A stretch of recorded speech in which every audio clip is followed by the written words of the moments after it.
What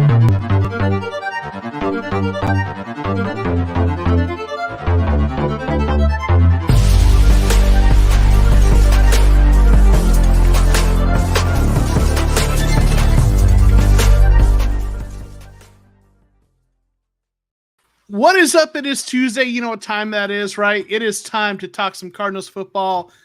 The TCR show with my good friend Aarron Van Buren. Aarron, how are you, sir? I am great. I was talking to you pre-stream, but got the place secured for the move, and I'm moving on Sunday, and new job's going to start pretty much right after that, and life is good. Some well-deserved good things are coming your way, Mr. Aarron Van Buren, and I celebrate that with you. I am happy and excited and overjoyed. Sincerely, cheers to you. If I had a beer, I would. But yeah, so I'm really happy for you. Glad that's all happening. So yeah, I'm doing well. All things considered, semester startups, so things a little crazy around here, but that's life. Let's say hey to some of the good folks that are in the chat. We have Mark Jackson first. Channel member. Yes, channel member and distinguished writer for AZ Sports Underground. He writes some great stuff about the Coyotes and the Diamondbacks. So check his stuff out as a AZ Sports Underground. He's saying hello, everyone. We got Silver Wolf, AZ, really good dude who's here every time. Thank you for being here. Who's this guy? Aarron Van Buren. Robert I jump Moore. in there every once in a while. Yes. Robert's made it for the whole show. He's usually, dropping in towards the end, not always able to make it, for the whole show, but he's here with us today. We appreciate that. Also, a distinguished writer for AZ Sports Underground. Any relation to Rob Moore, the old Cardinal? I'm guessing no, but Robert, please correct us if we are wrong. Gary D, what's up, people? Appreciate you being here. And then Sir Wolf obviously saying congratulations and you. Thank you, sir. So yeah. All right. So what we're going to do today is we're going to react to the preseason game because, preseason, obviously that matters. No, right. Well, there are certain things that matter, but it's only certain things, right? So what we're going to do is I asked Aarron to come up with some reactions to the game and to what's going on in the preseason. And I also came up with some, and we're going to kind of go back and forth with our reactions to the game. And we're going to, kind of get a sense of kind of evaluate those reactions and say, do we think they are appropriate reactions? Are they overreactions or maybe even underreactions? And in the chat, as we give our takes, tell us overreaction, appropriate reaction, maybe even an underreaction. Let us know what you think of them as we go through them. And, we'll kind of, see what you all think. Obviously, based on kind of the premise here, probably a few bold takes in here, maybe. So, yeah. So anyway, Rob Moore saying no, he is not related to Rob Moore. So no, unfortunately. Worth a shot. Jose Alvarez, thanks for being here. Appreciate you joining us. And we've got Lord Dane. Finally made the beginning of the stream. Well, we're glad you made it, Lord Dane. Welcome, Majesty. Yes, for sure. All right. Aarron, what is your first take from your first takeaway, your first reaction from the Cardinals preseason game against the Bengals? What is your first reaction? The offense came way better than expected. And having played football through college, offense usually always struggles a little bit more in the first couple of weeks, and especially if you get into a scrimmage or that first game, no matter what level you're at, it can be a little rough. But I mean, that first drive that Trace McSorley led down the field, I mean, yeah, it took a penalty on a third down bomb pass play to Isabella, but hey, that's the game of football. You got to take advantage of it, and they did. And that was just, I don't even remember the last time we had an opening drive touchdown in any game, regardless of what kind of the season it was. So he's looking really good. Cliff Kingsbury and I think Spencer Whipple is the quarterback coach, right? Mm-hmm. Whatever they did with him, keep doing that, because if you can create a farm system for like a third string quarterback, and if you don't need them, you can send them off to somewhere else. It's someone who needs them, kind of like the Packers of the 90s did, and you can get some return on draft picks or something like that. Then you got a fountain that for the most part doesn't run out until you don't find anybody. But I was really impressed, and just to see his ability to scramble on the run, it was really good. Faster when he hit Andy Isabella on that like 30-yard scramble. So I loved it all. I mean, there wasn't anything from the offense that I didn't really like. Defense, we'll get to that later. I also have a bold prediction for this, but I want to let you get your word into. Okay. I mean, I think that's an appropriate reaction. Depth was one of the bigger questions on this team. One of the things you hope they were trying to address. And so it was nice to see, that our backups were better than their backups, which speaks to the depth, right? Right. And that's one of those things where you talk about preseason doesn't matter in some ways, but this is a way where it does matter. It gives you a sense of how your depth is, right? If our second string and third string players are better than theirs, and that's a nice, nice thing to have. So I'm going to real quick. Robert Moore saying his overreaction. Dortch the Torch will start on returns as a kick and punt returner, and will be on standby to take the spot of any injured starting receiver. I think that's an appropriate reaction. I don't know. What do you think? I mean, I think they want Rondale Moore to not have to do return duties because they want him more in the offense. And I think Dortch has looked good. I think he's going to be maybe, the fifth or sixth receiver, and he's going to be that return man. I don't know. So I think that's an appropriate reaction. What do you think, Aarron? I agree with you. I mean, think about it, because besides Patrick Peterson's 2011 season, where he tied Ollie Matson's record for punt return touchdowns in a year, the Cardinals really haven't had that guy as a punt returner since like Vi Sikahema, Terry Metcalf from way back in the day. And there's something that happens, and one of my friends brought this up in a text message to me, is like, why do great returners end up getting converted to a skill position, wide receiver, running back, and then they just like, fall off the face of the earth, like Devin Hester. Of course, people stopped kicking to him. That was a big thing, but I digress. And that's the thing. Like, if you have someone who's good at what they do, it's worth keeping them on the roster, especially when it comes to special teams. And whether you want to look at the 90s with like Steve Tasker or the modern day equivalent of a Matthew Slater, he wasn't really a return guy, but he could get your tackles. He could be your gunner. He could run fake punts and do all this stuff. Those guys are invaluable. And, special teams, no matter how much the NFL wants to try to get rid of it, it still matters. And I think punt return for the Cardinals would do just wonders for the play calling, because if your average starting field position is 10 yards more from where you were last year, no matter where you are, your playbook opens up a lot more. And that's what this offense is do. Open up the playbook, have those four wide receivers, Brown, Green, Moore, Hopkins when he comes back. Just go play schoolyard ball, play 500. I don't care how you get there. Just get it down the field. And Dortch is very valuable in that aspect. I try to watch all the interviews that they post on the Cardinals YouTube channel, the players and coaches. And I watched Jeff Rogers, their special teams coach, and he talked a little bit about kind of that topic. And basically what he said is, if you are a player and the only thing you do for the team is like kick returns or special teams, but he was talking in particular about return duties, you better be really, really good at it if that's the only thing you bring. If you're not also part of the depth chart at receiver, cornerback, or running back. And I think that's, last year, one of the things I did was try to kind of predict who would make the 53-man roster. And I'm going to try to do that again this year. And going through that exercise, just as a fan, I see how many tough decisions there are and how many it's like, man, I'd love to keep these players, but I can't keep them all. And I imagine for the coaches, it's even tougher because they build relationships with them and they see how they play, in practice.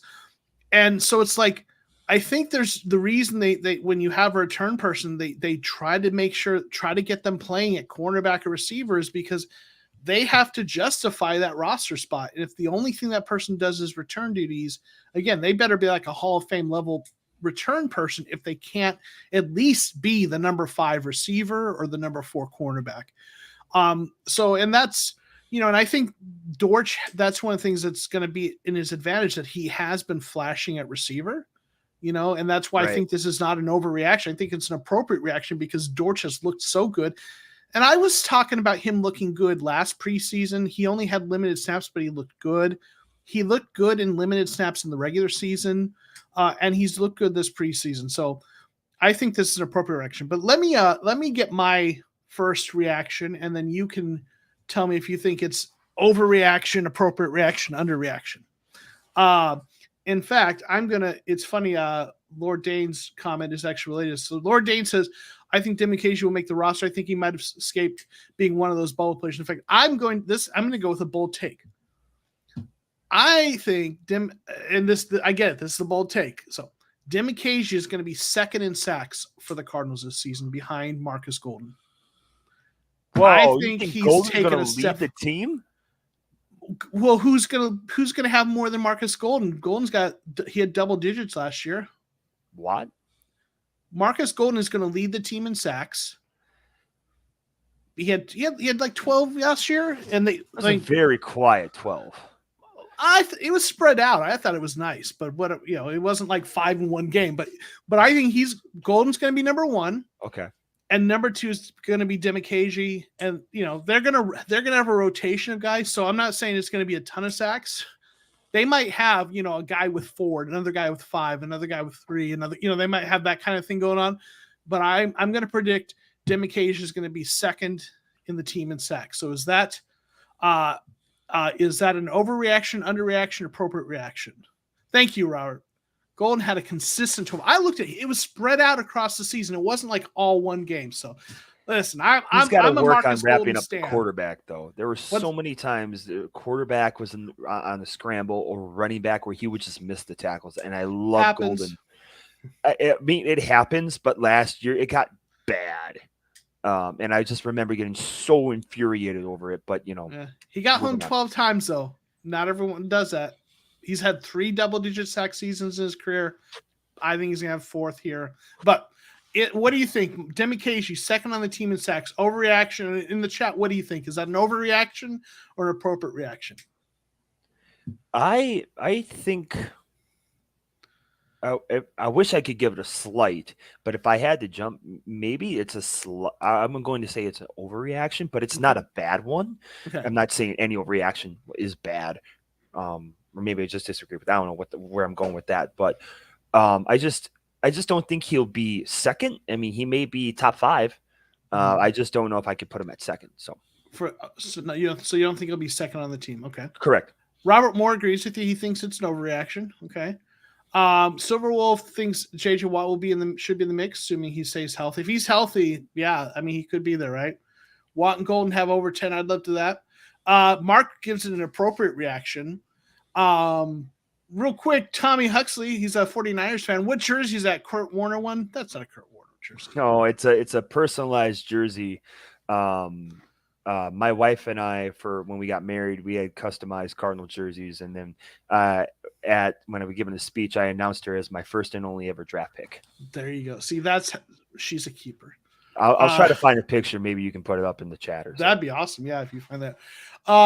So listen, I definitely know that was one of my bold takes, right? Because there's a lot of uncertainty who's going to, kind of be the leading, who's going to kind of get most sacks or who's going to get a lot of snaps there on the opposite side of Golden. It's probably going to be rotation. So, but man, he looked good in that preseason game. I know it's just preseason, but they've talked, Cliff Kingsbury was talking about how he's been doing it all off season and, training camp, and there's an opportunity there at edge rusher, so if he can keep doing what he's doing, man, it's going to be hard to keep him off the field. Robert Moore saying, how romantic, AVB. Yeah, I am a hopeless romantic, and luckily I found one. So that's awesome. All right, Aarron, what is your next reaction? Do you want me to get to my first bold prediction? I only have 2 of them. I'll leave it up to you. We'll get to them all, but okay. Cool. So my bold prediction, going back to my previous point, is that Trace McSorley will be the second quarterback on the roster. He will be the QB2 this year. This year? Yes. Okay. My reasoning for that, he's mobile. Okay. He can conduct the offense, and he is good enough at throwing on the run, which is way more adaptable than what Colt McCoy is. And I know McCoy can do it. He can get out there, scramble if he needs to, but McSorley's still at that point in his career where he can still use it as a weapon. And so, I mean, I actually thought him running the RPOs or that, that play action handoff with the where they read the defensive end that they were doing. I honestly thought that looked just as good, if not slightly better than when Murray does it, because he carries out the fakes when he hands off the ball. And I just have a feeling that he's going to surpass Colt McCoy for backup quarterback on the depth chart. Okay. So Jordan wants him to be quarterback too, but he doesn't think they'll do it. Colt can run a K1 offense like Trace can or can't run. I think that's an overreaction, Mr. Van Buren, for this year. Okay. I don't think he's going to be the number 2 quarterback this year. I think the Cardinals really like having Colt McCoy as that veteran backup quarterback. I think they liked what they saw out of him running the offense out of 2 out of 3 games last year. I do think McSorley will be on the roster. I think they're going to I think most teams are going to keep 3 quarterbacks in this new era of COVID where, you have to, have guys who are ready to go. I think most teams are going to want to keep 3 on their roster and 1 on the practice squad, so that they're not without a quarterback if something goes wrong. So I think he'll be on the roster as the number 3. And actually, one of my original kind of takes was I think he's the backup I think he's a long-term answer at backup quarterback. But I think they're going to keep Cole at number 2 and McSorley at number 3. So let's see. Robert's saying that was a good one, but I say overreaction. Trace is good and will be QB3 for sure. So I think eventually he will be that. I just don't think this year. But got a little bit of feedback real quick. Well, Demikaji and the rookies could be consistent enough, but that's no reaction. Maybe, yeah. Then Ordain said, I believe Demikaji and the rookies edges can be consistent, replace Chandler Jones' presence while Golden continues consistency and Watt returns having 10 plus sacks. Here's hoping. Gary says Colt will be the number 2 quarterback. So listen, I liked what I saw from Trace, though, right? He looked really good. I think he showed me that he could be he's a good fit as a backup, right? He plays kind of like Kyler in a sense, right? He has some of the similar skill sets, maybe not the same. Well, definitely not the same level. So I just think it's not quite this year. It's fine. Yeah. All right. Kind of going on some of these comments about my next reaction is that the Cardinals do not need to bring in a veteran pass rusher now. I think that between Demikaji and the rookies and Gardeck, and Jordan said he loved what he saw from Gardeck in limited snaps. I think with Marcus Golden on one side and some combination of those rookies and Demikaji and all those guys, I think that the Cardinals are going to be fine at pass rusher and they want to develop those guys. So I don't think that they are going to bring in a veteran pass rusher. What do you think about that? I think it's solid, and and this is the reason why I've been kind of saying, "Yep, there's the picture." What is it? It is a picture of the Van Burens. See if I can zoom that in a little bit. Maybe you have to download it. Open a new tab. Hang on, let me do that. Let me do this a little differently. Get zoomed in. Oh, what a sweet picture! Oh my goodness. So wait, all right, okay. So let me share a new screen of this with it a little bit more zoomed in. There we go. Oh, look at that! Isn't it darling? I got very lucky she let us do that. So she's not the biggest football fan, but she's learning. One of the funniest things is she thought a snap cadence was called Secret Chance. Secret Chance, that's awesome. And I like that can't tell better. you. Yeah, I know, and I can't tell you how much I laughed was so hard because it was just so funny and cute at the same time. Anyways, they're not here for my relationship stories, but that I thought I'd share that with you guys. Thank you for sharing. No, that's true. That's a great picture. That is awesome. So awesome, Mr. Van Buren definitely got himself an amazing wife and awesome. All right, so let's see. So going back, okay, so what do you think? Do you think they don't need to bring in a veteran pass rusher? Overreaction, reaction? I think it's appropriate because Okay. I've been saying for the longest time, you have so many guys backed up at this position. Why try to go out and get somebody? And this is what I meant. I've wrote on Raising Zona, like losing Chandler Jones is not that big of an issue. I know he's an all-time leader in sacks, but let's consider how often those sacks really occurred. They were very sporadic at best, at least post 2019. Yeah. And I wanted to see Dimukeji excel, and he did.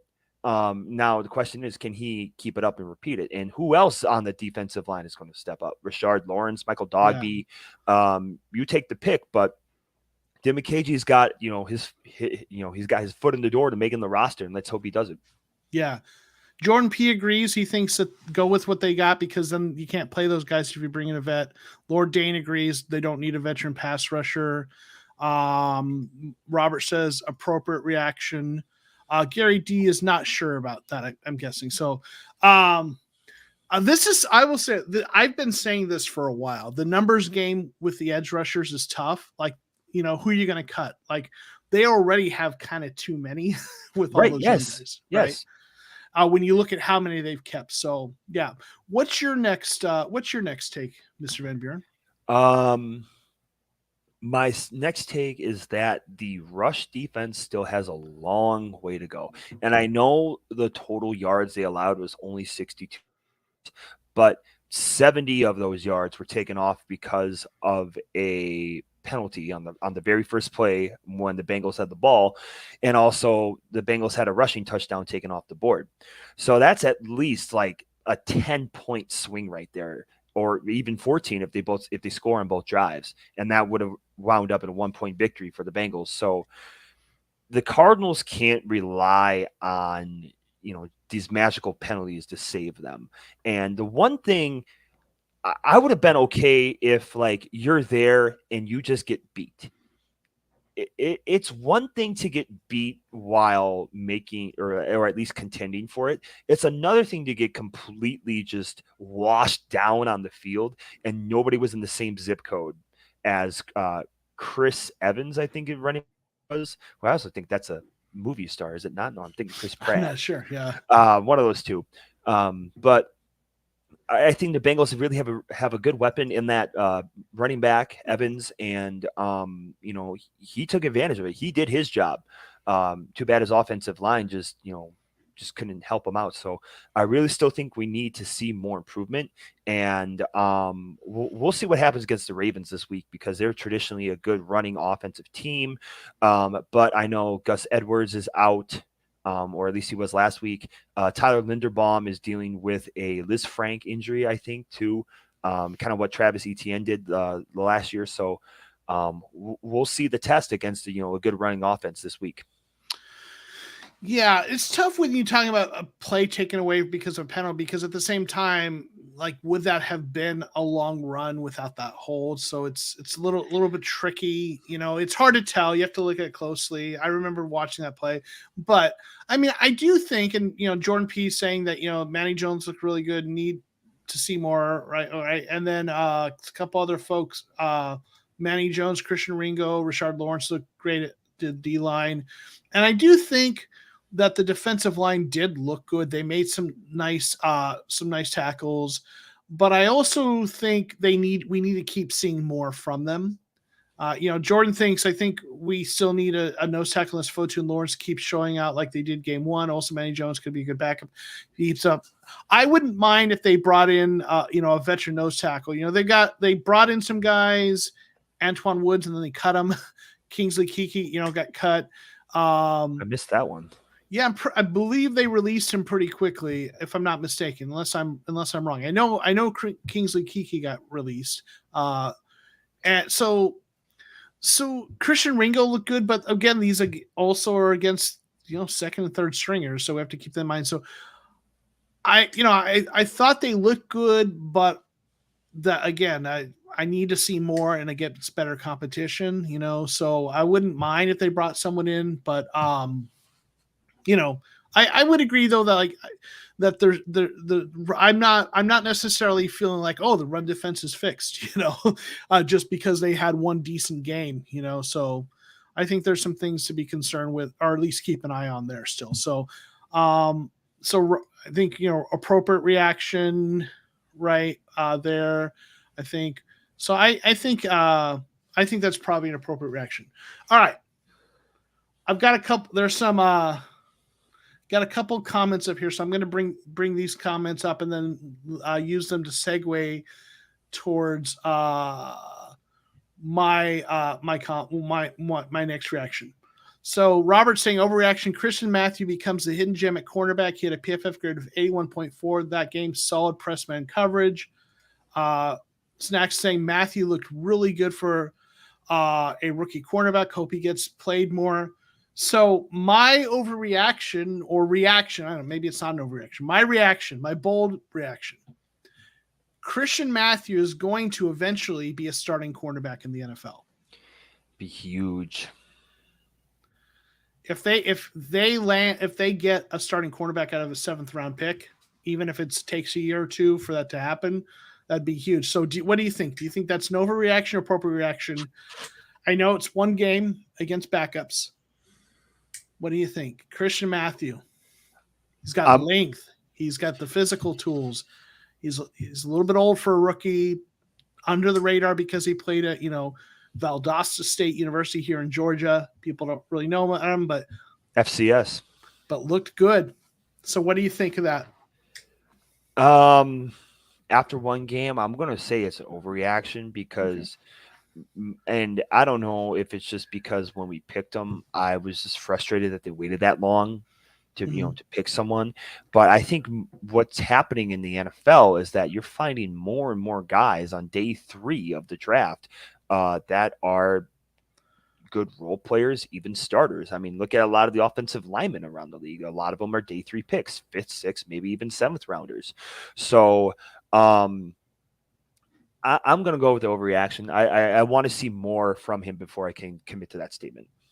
Yeah, and and Mark Jackson agrees with that. This is a bold reaction. I totally know, and I tweeted out about it. I totally get it, right?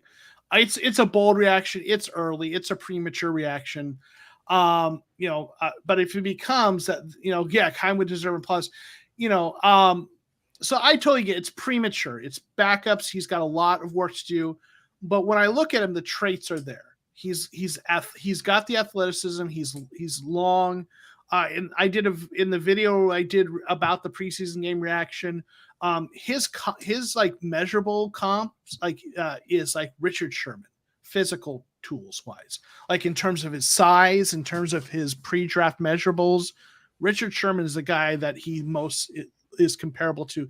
Now, obviously, those physical tools are not everything about playing cornerback. There's a lot of other things, right? So I'm not saying he's Richard Sherman, but he has the physical tools to be an NFL starting cornerback if he can develop everything else. So I'll tell you what, though, whether that's no reaction, I think we all would agree it was really encouraging to see him play so well, right? So, let's see. Let me real quick say, Diego Perez, thanks for being here. Would be huge for Vidalis to stay. Yeah, he's 6'1", maybe even closer to 6'2". I don't know. Want to say hey to Grandizer. Thank you for dropping in. Please, follow me on Twitter. Follow Aaron on Twitter and his writing on Raising Sun. And I got an update. Site expert, by the way. Oh, nice. If you aren't following Aaron on Twitter, make sure you follow. I just looked. You don't have nearly enough followers that you deserve a lot more followers on Twitter. So everyone make sure you follow him. And then obviously check out AZ Sports Underground. Thank you, Grandizer, for those shout outs. Appreciate you. And then, yes, please click like on the video. We definitely appreciate that. So, all right, Aaron, I'm going to say Jose is calling you out a little bit here. Can we get something positive? So do you have a positive? Yeah, Jose's missed it because you've had some positive takes, right? That So, but can you give us something positive now for your next take? Because since Jose has asked, Well, I mean, he missed the part where I have raved about Trace McSorley. you know, Um, so I'm going to give you my next reaction that is positive, and it's also a bold prediction. okay, Obviously, my reaction is Andy Isabella had the clutchest game that he could have ever had. I mean, we were begging for him to show up and make a statement, or at least do something impressive, and he did. I mean, yeah. he was continuously being founded for little plays here and there. He had the big 130-yard scramble connection, and he also led all Cardinals receivers in receiving yards. When's the last time anybody's ever said that? Regardless of the season. My bold prediction, though, is that he's going to have a strong preseason, and someone's going to trade for him. Okay. So the Cardinals will not get to use him, but they'll benefit from getting a 6th or a 5th round pick for him or something. Yeah, and Jose's saying McSorley underthrew him twice, so he could have had maybe even a better game, right? That is true, yeah. He had a really good game. There was one of those pass interference plays where I actually thought he could have and should have caught the ball. It was but probably he the didn't second need to. one. It was the second deep ball. That first one, he was all over him like a cheap suit. Right, but there was one that was catchable, but he didn't need to. It was a PI. But anyway, yeah, he had a great game. I think I think that's an appropriate reaction. I mean, I don't know if I'm convinced someone's going to trade for him. But I'm not saying it won't happen. I'm just, but I do believe he's going to have I think he's going to, if he's not traded, I think they're not going to extend him. He's going to sign somewhere else, and he's going to have a nice little career. I think I think the deal with Andy Isabella with the Cardinals is they wanted him to be a guy who can play slot and outside, and I think he struggled in the slot and couldn't get in the field because they, like with Kirk, they had him play inside and out. Hollywood Brown, they wanted him playing inside and out. I think that's what they wanted from him, and he could only really do the outside, receiver well, and he's going to go somewhere else where they're going to use him, let him play outside more, and he's going to be a nice receiver. That's what I think. Omar saying if we trade Andy the Packers and we get the 6th, and we trade for Tay Gowan to Philly, hey, there we go, right? Yeah, trade for Tay Gowan from Philly. I was disappointed when they traded him away, but of course we got Ertz for it. So, so yeah. So let me get to my next take. And, we got Nut Second here who's getting a little antsy. Where's the O-line review? Right. And he also kind of asked, when will Marquise Hayes start? Is this year Kyler goes true power and run game with the option to run 3rd, 2nd, 4th and goal? So I think one of my takes, my predictions, maybe a bold take, I don't know, we'll see, is that Marquise Hayes is going to be a starting guard for this team next year. He's not Hernandez and Pugh, barring injury, are going to be the starting guards. But I think next year he's going to be a starting guard for this team, probably right guard. Maybe left guard, though. Actually, he's decent. For being a power blocker, he's pretty good in pass pro. So, but I think Marquise Hayes will be a starting guard for this team next year. What do you think? And I don't know if you saw, there's some clips of him on Twitter, some film of him, and he looked really good. So graded well, looked good. And, he was a guy I was really glad they drafted in the 7th round. I thought it was a steal. So what do you think of that reaction? Overreaction, underreaction, appropriate reaction? I think it's appropriate because the Cardinals have not drafted offensive linemen for a long time, and for them to even do it even late in the draft shows they're at least trying to figure something out about it. And if you can get a return on a 6th or a 7th round or whatever picks they were, then maybe Steve Keim can kind of redeem himself in the drafting world. But I say it's appropriate. I mean, we have no idea what this offensive line look is going to be like at the end of this season. So I would agree with you. Yeah. Jordan thinks that Pugh's going to retire this year, so Hayes will have a shot. And I think Hernandez is going to get a second contract with us as well. Absolutely. Jose is saying Hayes looked really good. Isidore and quarterback Borders got cut already. Yeah. Brian Borders got cut. So you got your wish. I don't know if Isidore did, but yeah. Robert's saying appropriate. Not sure if Pugh will be back next year. Yeah. And I could also see Pugh. I mean, I don't know. Does Pugh move to center if Hudson retires after this year? I know, that looked like anyway. So who knows, right? Yeah, and Hernandez was dominant, and that's what for a guy who's going to be a starter if he's playing in a preseason game against backups, you want him to be dominant, and he was absolutely dominant. Right, his PFF grade was in the 90s, so he had a great game too. What is your next take, Aarron? My next one is people and a lot of Cardinals fans are, I guess I'm kind of putting it reversing our segment here. People are not overreacting about Matt Prater missing 2 extra points, and here's why. I hate to compare another team because it's apples and oranges, but I mean, the Packers special teams issues started in the preseason last year, and they tried to fix it with getting a different special teams coach. And eventually it was their kryptonite.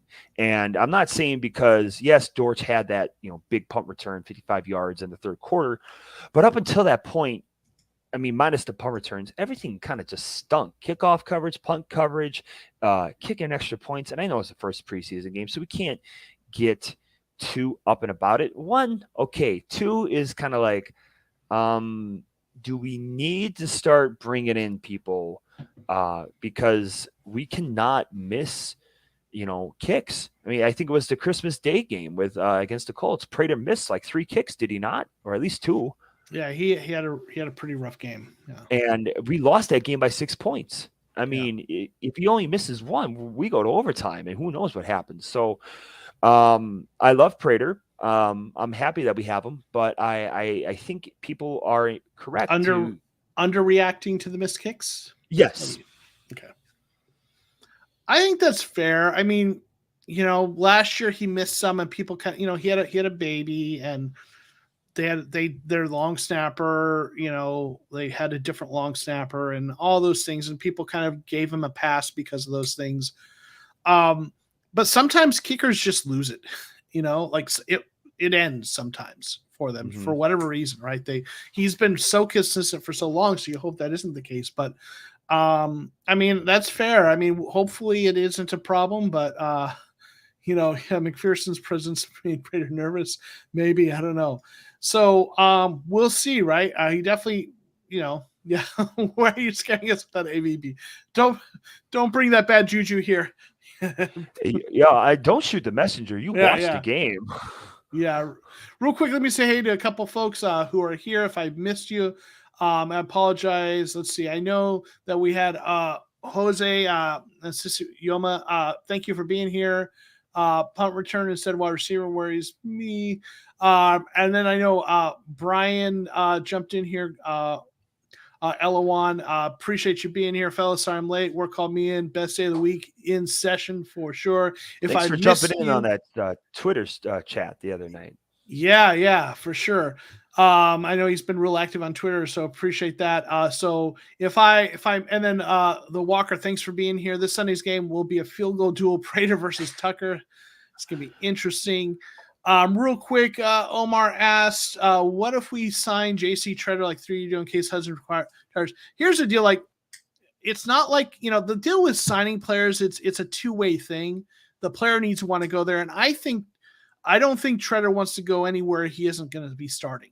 Like, I think, he hasn't been signed yet. I'm surprised like Tampa Bay didn't sign him because of the injuries they had at center, but I don't think he's signing somewhere to be in just in case backup plan. I think he's if he's not going to sign somewhere he isn't starting, in my opinion. But so yeah, Mark thinks that's an appropriate reaction on your part that people are underreacting. So Jordan P saying there's just no good kickers out there, so we can't do much to change that. Snacks, if he misses the regular season, we might need to draft a kicker in the 6th or 7th round. We should have drafted Matt Ariza. He could have been our kicker and our punter.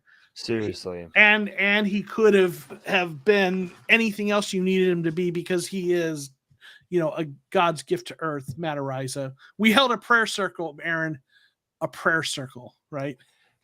Hey, I tweeted it out. I know you did. And Yeah.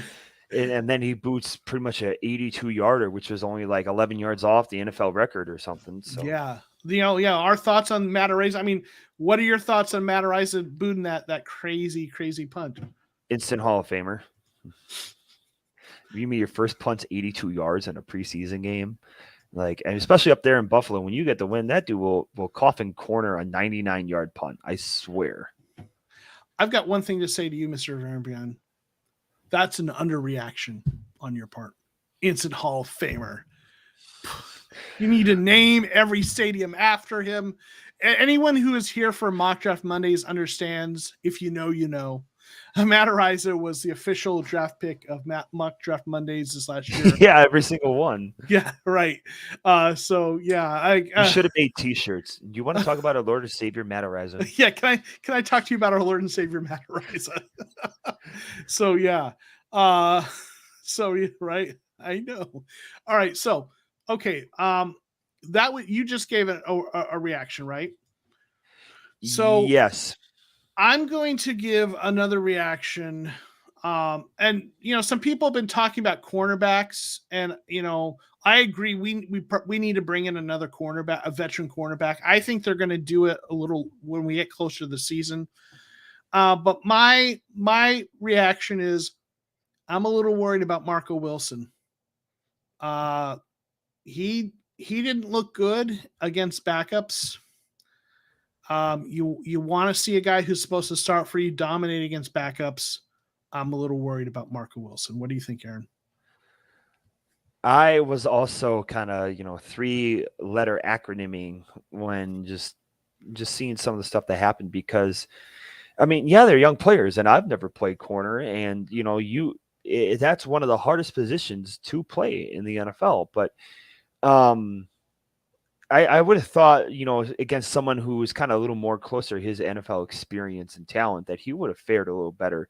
But I think there were like a couple flood route catches, that deep crossing pattern, where he wasn't anywhere close to him. And so I'm with you on this one. So I think that is a proper reaction. And I don't want to go back and try to be like, well, I was right and everything. And there's still a long way to go with it. But I didn't like the pick when they made it. And I had just turned the corner into like kind of believing or giving him a chance, and then that happened. So people have off nights, and it's up to him to fix it. So we'll see what happens. Robert agrees. Definitely an appropriate reaction. He got burned by second and third stringers. Jordan agrees. He's been worried about him since last year. Jose says it's preseason, no way.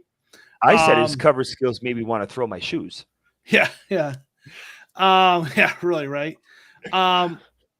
So, and Mark Jackson says, underreaction, we need 2 cornerbacks, no quality depth, right? Now, I will say, Omar's been worried since he threw the cleat. And earlier, and I think Jordan mentioned this, and Josh Jackson had a nice game, and I've been talking about him for a little while. That I think he's a guy who was a former second-round pick of the Packers, and I like taking chances on those kinds of guys, right? So I think I'd like to see Josh Jackson make this team, even if it's a depth as the 3rd or 4th cornerback. Here's with Wilson, here's kind of the deal for me. Like, when you look at Marco Wilson, he's got the physical tools. He's like at a freakish level. Like his pre-draft measurables were like, especially like his vertical jump was like just crazy good. No, I had $1 for every time I heard that. Well, it was like there's only like 1 or 2 other cornerbacks in the NFL who have a vertical like his was. And like, so all the physical tools are there, but it's the processing. And that's like the knock on him and the concern on him. Yeah, I know everyone talks about the shoe, but like the penalties, but also like he had like a decent freshman year in college, but didn't improve. He didn't improve it, during his collegiate career. And, he was playing against the SEC, receivers. So he's playing against tough players, but competition, but you want to see that improvement and you didn't. So I just worry that as physically gifted as he is he just never going to have the processing, the whatever, there's a lot of processing, quick processing stuff that has to happen. So that's my fear. So I don't know. So I don't know what you think about that, but for me, that's like, is he going to get it? Or is he just always going to be a guy who had the physical tools but couldn't put it together? Right? The other thing to think about is, at least when Byron Murphy got thrown into the fire, at least he had Patrick Peterson to lean on for experience. And no matter what you think about Patrick Peterson, he was a predominant corner for quite a while, 6-7 years, whatever you want to start it at. And that knowledge that you can gain from whether just watching film or just, chopping it up in the offseason, that was invaluable to Byron Murphy.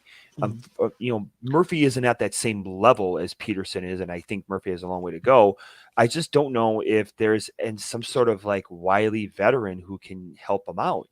I mean, Buda's been there for, 5 years now, but he plays safety. It's a completely different position. Yeah. So I think that factors in. I think signing one veteran cornerback would do wonders for this group. Like if you have, pick, like, I don't care if it Janoris Jenkins, Robert Alford, Joe Hayden, Xavier Rhodes, any one of those guys. Give me any one of those guys. I have ones I prefer, but give me any one of those guys in there. And at one cornerback, and then you have Byron Murphy Jr. playing, whether it's slot or the number 2 cornerback, and then between Antonio Hamilton, who had had moments where he looked good, Josh Jackson if he kind of develops, Christian Matthew if he or Marco, someone's gonna give me that, and I feel a lot more comfortable. So obviously L1 saying Christian Matthew, hoping that he's 6 develop. Maybe they trade for someone, like Rashad Fenton. I know there has been some talks of maybe trades. Snacks is saying here really that they're going to go with this as your 5, which is basically Isaiah Simmons playing as a corner, as a slot corner more consistently. I think they're going to move him there some, but I don't think it's going to be he's going to be like a full-time starter. Hayden and Jenkins are the ones I would want. I'm good with either of those guys. But yeah, I'm worried about the quarterbacks, right? So rightfully so. Yeah. Do you have another reaction for us? I do. I got one more. Okay. I know you have a couple more than me, and that's fine. I don't know if people are really reacting to this yet because it just really happened today, but I think it's a really smart move. Kyler Murray is benched for the preseason. I don't know about you guys, but after seeing the near season-ending scare that Zach Wilson had, I didn't want any part of it.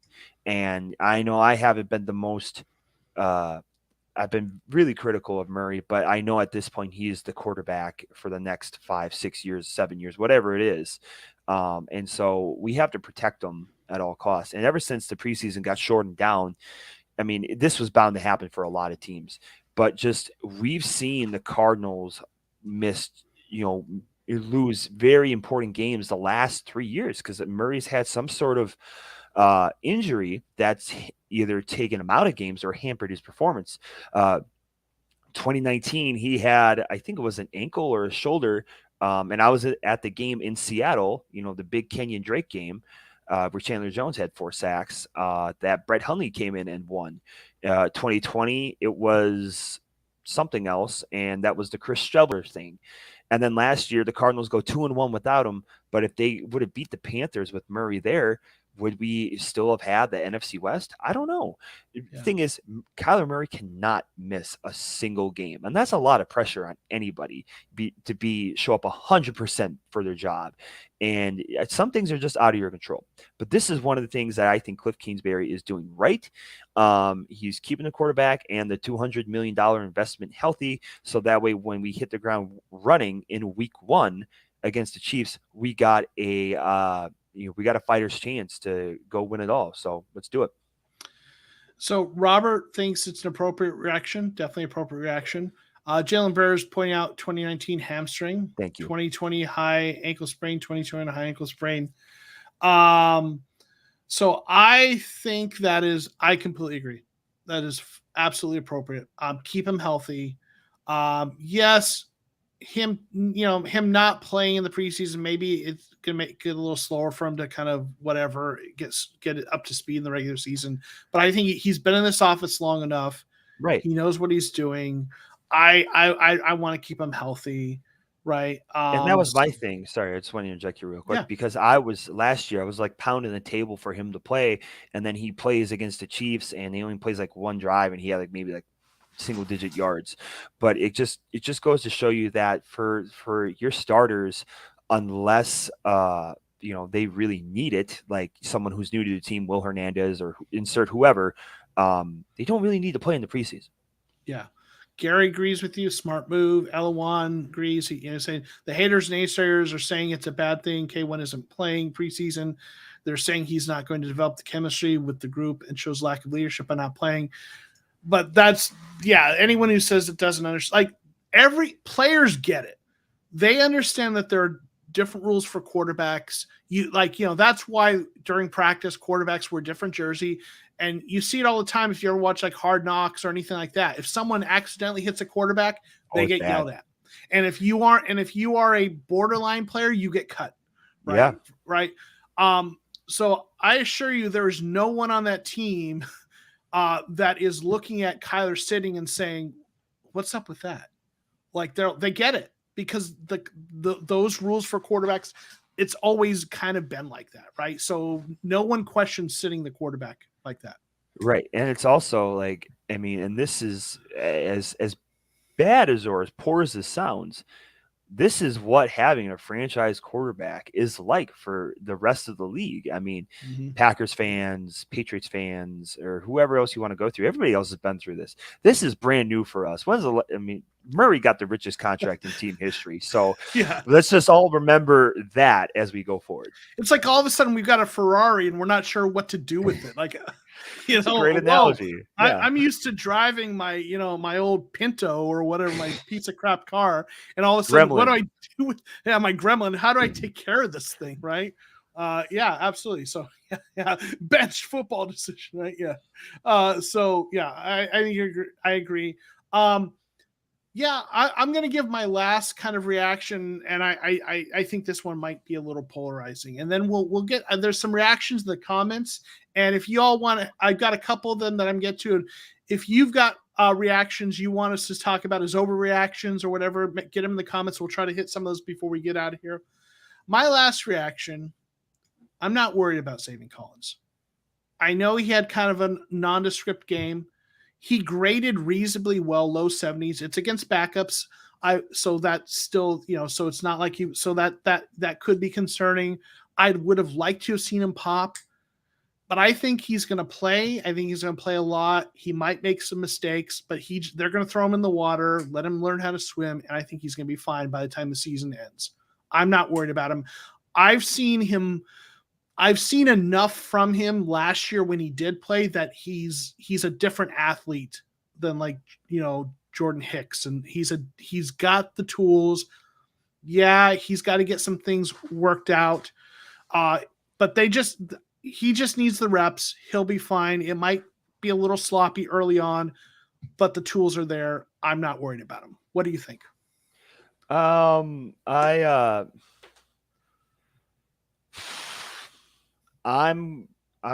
going to say that's an underreaction, I think. So you're worried about him.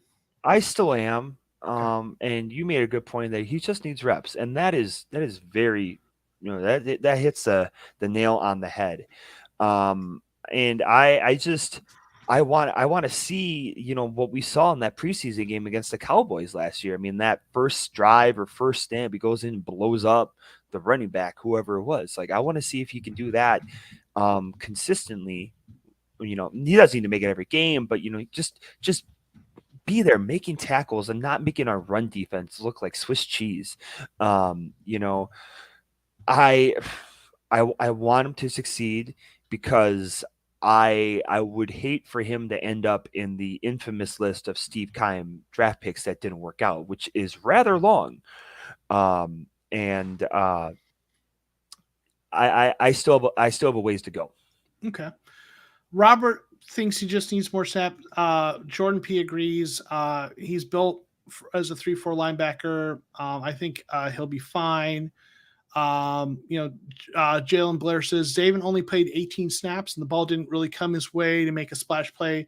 And I think that's a good point too, because I mentioned that in my reaction video to the preseason game, that I think there were a lot of plays where he didn't pop, but he was fulfilling his duty somewhere else, his responsibility, and it didn't look flashy, but he did the right thing, right? So Aaron's going to step away for just a minute. So I'm going to actually drop him out of here. So we're going to get to some of your reactions, and then Aarron will be back in a minute, and we're going to keep going for a little bit. We got like 44 people in here right now, so having a great crowd. So we'll go for a little extra if you guys want to hang out. So tell me your reactions, overreactions, or what have you. And we'll get to some of those. I think there was one from, I believe it was it Robert talked about whether, let me see if I can find it real quick. Let me say hey to Tony Height, who popped in. Thanks for being here. He's going to watch this later. He's still at work. Appreciate you, Tony. Really good dude. Who's a great supporter of the channel. But I think Robert had one earlier about Kyler Murray being a coach when he retires. If you didn't see that he's been calling the plays recently. So that's kind of been an interesting thing. Aaron's back with us. If you're in the chat with us, get your reactions, overreactions in there, and we'll get them up on the screen. But what do you think about Kyler's future as a coach? He's been calling the plays. What do you think? He talked about it. There was a press conference, today or post after practice, and they asked him about it. What do you think about Kyler Murray as a coach someday? I get having a plan for when you're done, because the game can just choose to end your career whenever it wants. However, it's way too early to be talking about this stuff. I mean, this is the fourth year in the league, and we're talking about what he's going to do after his career. That's what happens when you get to like 8, 9, 10 years. Okay. Like, let's pump the brakes here a little bit. I mean, exhaust what you can in the game. You'll have a lot of time to think about what, where, and how you want to coach after a game is done, or your playing days are done. That's just me. So I think that's an overreaction. And if he wants to do it, great. I'm all for it. But let's just not think about that. Let's focus on winning. I'm not sure if he's really going to be, if he's the kind of player who's going to be a coach when he retires. He talked about how he loves the game and he would like to coach when he's done. Might be an esports coach. Yeah. Hence the term overreaction, right? I think, people have joked about it, how if he's a coach, he's going to be probably he's going to be a strict one. He just has that personality where he's going to be demanding and maybe not the most patient coach. You know what I'm saying? He just I just see that in him. So maybe he might coach, but I don't know. Like, he's going to make so much damn money in his career. Like, this is, barring unexpected injury, he's going to have another mega contract in his career, and maybe a couple, maybe another one after that. He's going to make so much money. He's not going to, I don't know that he's going to want to coach. Right. So, I mean, if you love the game that much, you want to help and give back. Great. Just know that, there's a thing that great players don't always make the greatest coaches, and vice versa, Yeah. What's the guys holding the clipboards off them because they've been able to see the game from a different position place. So Jordan P, my overreaction from the game. Cardinals have turned a new leaf. Only 2 penalties was amazing to see and will be disciplined as opposed to 17 the Cowboys had game 1. So what do you think? Do you think they've turned a new leaf and are going to be more disciplined in terms of penalties, especially with the offensive line? Because that's where it's been the biggest problem lately. I don't know. And I think that, I mean, this next week would really be a better measuring stick because the Ravens are one of the most technically and fundamentally sound teams in the league, and they've been that way for a while. I mean, there's a reason why they've been so successful, and because they don't shoot themselves in the foot. Yeah. I mean, everybody remembers going back to 2020 and all those, like, we had like 96 penalties in a year or something. It was really bad. But it has gradually gotten better, but I want to see after this next game with the Ravens to make a judgment on that. I hope that's the case. I'm going to ask you a question on this because you have played offensive line. I'm just trying to speculate the psychology of it. But like when I look at it, just as an outsider who thinks about how people think and how psychology works, I just feel like especially when you're talking about false starts, I just see that as more of an individual mental processing thing than the team discipline thing. And maybe I'm wrong on this. I just feel like there are individuals who themselves as an individual, maybe they're just not as comfortable with the play call, or they're just a person who's a little wired to be a little more antsy or whatever. And I just feel like it's just individuals who just are prone to jump. Maybe you can work on discipline with that player to maybe curb that some. So for me, when I look at it, it's like, this is the backups. Will it? But the starters are 4 different players because Will Hernandez did play. It's a whole group of different players, and they're with different psychologies. So my thought would be, I'm not going to take that as having predictive value. But you've played the position, so tell me why I'm wrong or if I'm actually right. So a lot of that comes down to 2 things, and the first one is just technique and discipline. I mean, anybody who's in the chat who's played offensive line for most of their career or even a couple years, whether at the youth, high school, or whatever level they got, you spend a lot of time just in a 3-point stance. Mm-hmm. And, you practice a lot of, hey, we got whatever, this plays on 2, this plays on 3. This is a first sound kind of snap. And depending on the cadence and how it's set up, that really is the thing most linemen have to adjust to. Now, if you spend enough time early on in the year, you usually eliminate those. Mm-hmm. And they're very limited. The other thing that can happen is there's something called pace of play. And I really learned that term when I got to college and started playing it in the WIAC, the WIAC, which is basically the best Division III football conference there is in the country.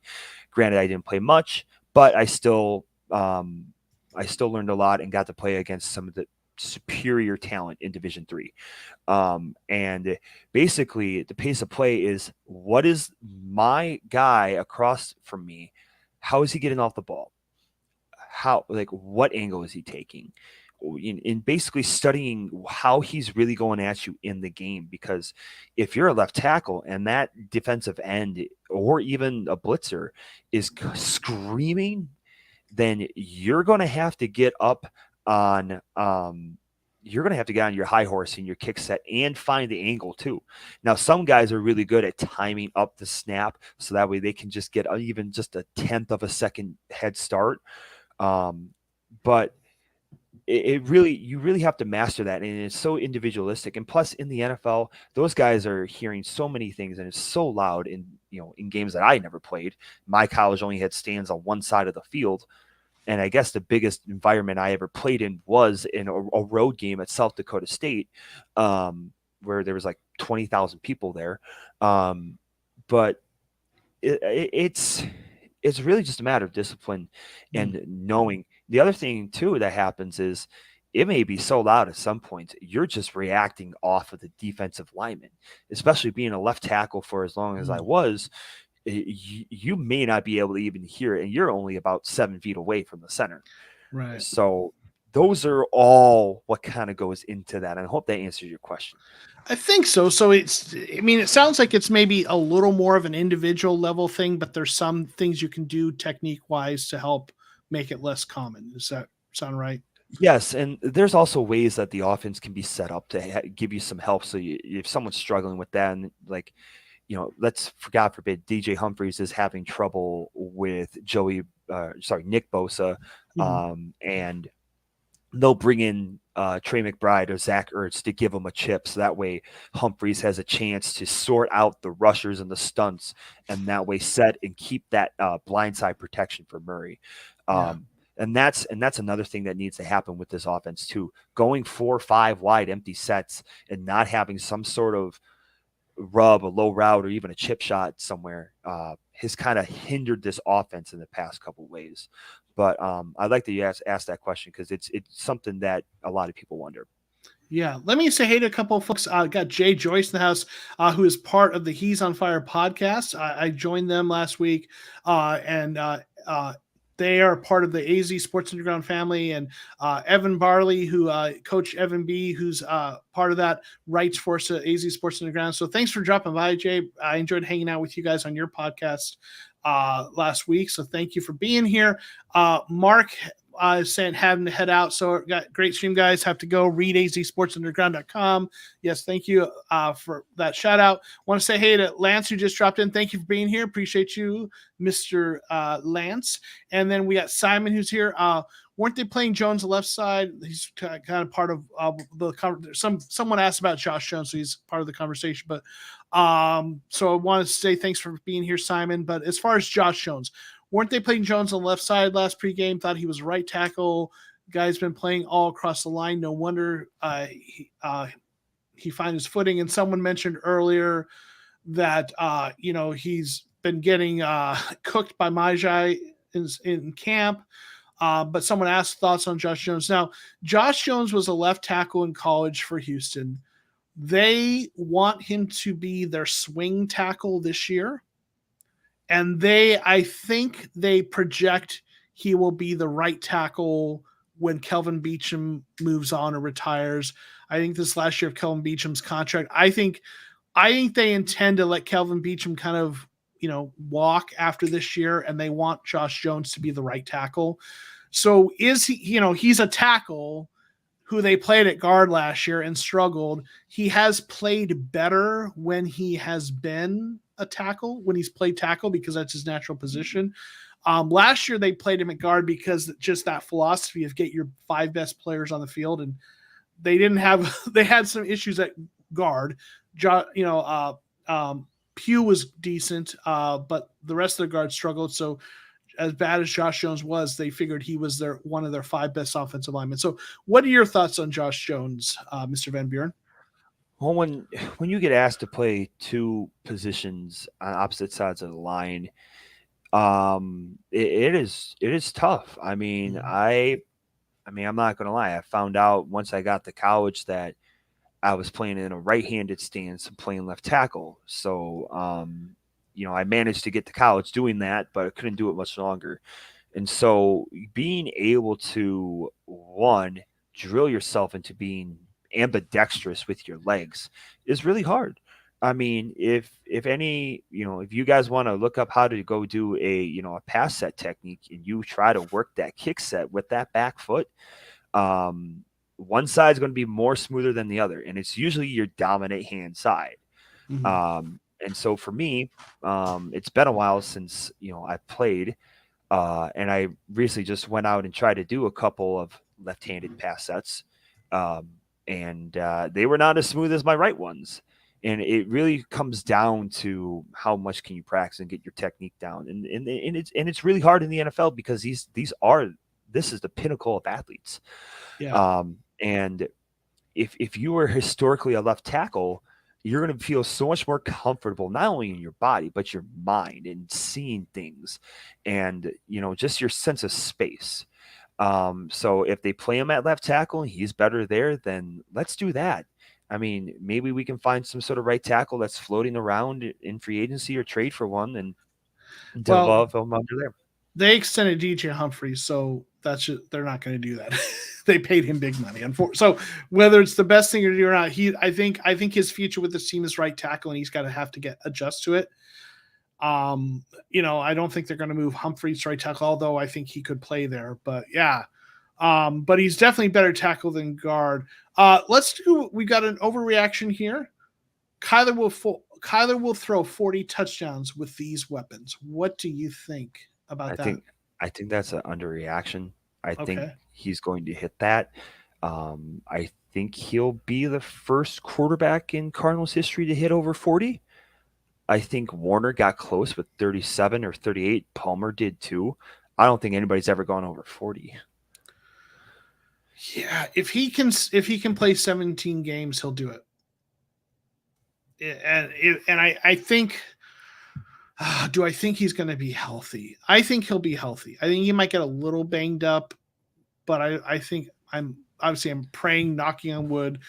But I think I'm going to say, I mean, it's he's got to stay healthy, so it makes it a little bit of a tough one. But I'm going to say not an overreaction. They've got some great weapons. There's some depth here, so I'm gonna go with you on that. But it is a little bit of a bold one, right? So Yep. And I looked it up. The most touchdowns in a season was 35 with Carson Palmer, Warner 2008, and then third place is tied between Neil Lomax and Charlie Johnson with 28. Yeah. Interesting. Yeah, so it would be really historic if he hits 40. Yeah. Real quick, I think Lance asked, "What's the topic?" We're doing reactions / overreactions. So if you got reactions / overreactions in the chat, get them in there. And then we'll look at those. Jordan Pete mentioning that something cool to see. Chris Trampasso of CBS Sports is raving about Marquise Hayes' first game and said he had Hayes with the second round grade. I remember from mock draft Mondays, we did a lot of mock drafts, and most of the mock drafts are done using PFF's simulator, but there were a few others as well. But I know PFF had him as like a third round player in terms of their grades and their rankings. So, when he fell and we got him in the seventh round, I know it's easy to retroactively say, oh, I loved that pick. I really loved that pick. Because I knew he was in a lot of rankings, more of a day 2 pick or an early day 3 pick, so, for sure. Let's see. We got any, Lance is asking how much or how about which home and away games are most important to win? Can only pick one of each. Playoff division, Super Bowl not included. I mean, do we even have to answer this question? Look at how bad the Cardinals were at home in the second half of the season. That's it. The Cardinals, even during the first, ever since the Green Bay game, everything just – actually, we were past the Texans game. We were winless at home. I think he's asking to pick one game from the home games and one from the away games. So one home game this year and one away game that's important. Oh, like each matchup. Yeah. So that's an interesting one. So I'm gonna bring up the schedule, right, and kind of look at that. Well, I know one for the home game. It's got to be New England. Okay.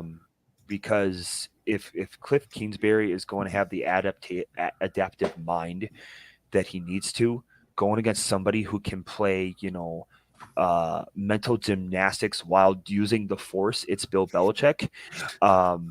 So I would love to see him outsmart that and get a win for the first time in 10 years against the Patriots. Okay. So if we're not going division, right, I think the Patriots is a good one, also because it's late in the season. Yes. Right. So it's at home against Patriots. So I'm going to say at home against the Patriots, at home versus the Patriots. I think because it's late, it's a good coach. It's a point in the season when they need to be. I think that's a good one. But I'm going to go with the Buccaneers, which is 2 weeks later. I think that's going to be arguably the best team in the NFC leading into the playoffs. If they can win that game, that's just like a huge, huge win for them. And then I'll say, in terms of away games, non-division that are important for them, I'm going to say Denver the week before that because, and I'm going with that because I feel like, again, those late season games, that's where we all know that's where they've collapsed. Those are games that are important, right? So if they can somehow manage those, then that's very important, right? So Aarron's got to get out of here. He's graciously already gone like 15 minutes over. But I'm going to stick around for a little bit to get through some of your overreactions. But Aarron, real quick before you hop out of here, where can people find you and what should they be looking out for from you coming up soon? Yeah, so my personal or my sports Twitter page is @_AVB Sports. It's right there. Thank you, Joe. I'm also the site expert over at Raising Zona, looking to bring on a handful of new contributors. So if you want to get paid for your Cardinals opinion, whether it's with me or you want to go right for AZ Sports Underground with Joe, you guys have opportunities, and it's cool to if you're on Twitter and you express your opinion a lot, why not get paid for it? So if you're interested, DM at Raising Zona and go check out some of the posts I just put up today about three training camp cuts from other teams that the Cardinals should, just take a look at, try them out, not necessarily sign them. And they include a former Arizona Cardinal as well. So I'll give you that little teaser and leave you with that. Nice. Yeah. Check out Aarron's work. And if you want to write, check him out. They, writing for Raising Zona, focusing on the Arizona Cardinals, and Aarron will take care of you there if you want. And then, obviously, AZ Sports Underground, we're looking for people who want to write. Actually, we've got a lot of Cardinals writers. So if you want to write about another team, reach out to me. So Aarron's got to jump out. I'm going to stick around if you all want to in the chat. If you've got some more reactions, get them in there and I'll stick around for a little bit. But Aarron, thanks for hanging out, man. We'll see you next week, and excited about all the good news that's coming your way, man. Thanks, guys. We'll see you later. All right. Peace. All right. So let's get some of those reactions. Overreaction. J.J. Watt and rookies combined for 6 sacks by week 6. All right, folks in the chat. In fact, since Aarron's gone, I want you all to tell me, what do you think of Jose's overreaction here? Do you think J.J. Watt and the rookies, so, that's Myjai Sanders and Cam Thomas, do you think between those, really essentially those three, they'll combine for 6 sacks by week 6? What do you all think in the chat? Do you think that's going to happen? So you got 3 players. Lance is saying overreaction. I think Omar's saying it could happen. Elwan saying overreaction. Robert saying underreaction. The Carolina Crown says no, so doesn't think it's going to happen. Okay. And then Lord Dane thinks 3 could surpass that. Interesting. And then Cole Larkin says overreaction because they probably won't play enough to get that. Yeah, I think that's an interesting one. I am gonna say overreaction. Like Robert thinks Watt gets 3 and the rookies get 4. It's possible. It's absolutely possible. It is not. I would say it's not a crazy take. It's not a crazy projection. I think Watt last year didn't get to the quarterback, but he impacted the game in other ways. I'd love to see him rack up those sacks. I'm just not, we'll see. I think they are going to do a rotation, and I don't know. Maybe it's recency bias, but Victor Dimukeje looked really good. I get it's preseason, but he's going into a second year. I think they're going to do a rotation of edge rushers, and I don't know that the rookies are going to get that many that early. And L1 saying it's rookie playing time that's going to be the factor, and that's the part for me that I'm not sure about. Right? Jose is saying I'm on the fence also. Could it happen? Yes. I'm just not convinced that the rookies are going to get enough playing time, and I'm also, I don't know. I mean, Watt didn't get a lot of sacks last year, so we'll see. So I don't know. If that's going to happen. So does anyone else have some reactions? Question here. Y'all know why Hayes dropped in the draft. I don't know. Marquise Hayes, we were talking about him earlier. I don't know why. He dropped exactly. He's kind of a strong offensive lineman, maybe not as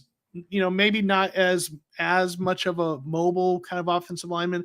I wonder if some teams just weren't in on him for the scheme fit. He's not a versatile guy. He is going to be a guard. He's not a guy you would kick into center. He's not a guy you're going to kick out to tackle. So I wonder if that lack of versatility, is part of it. And also, and I don't know how much this has to do with it, but this draft, because of all the stuff going on with COVID, and someone explained it at one point, and I don't remember exactly what it was they said, but there's just a lot of players who maybe sat out a year and came back and played another year, who would have gone in a year earlier draft, who stuck around and went later.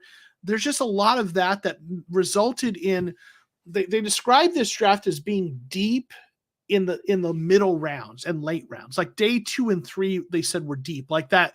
You just kept hearing people say before the draft that you were going to be able to get like third round talents in rounds 5 and 6 and even later, just because, it may not have been as deep at the top, but like there were just so many players in this draft that under normal circumstances would have been in some of the last couple drafts, and that there were going to be undrafted free agents who in previous years would have gone in rounds 5 or 6, and so on and so forth. So I think more than anything, it's probably had to do with some of that depth in the draft. And there are just a lot of those players, that day 2 and 3 players, that were pretty good.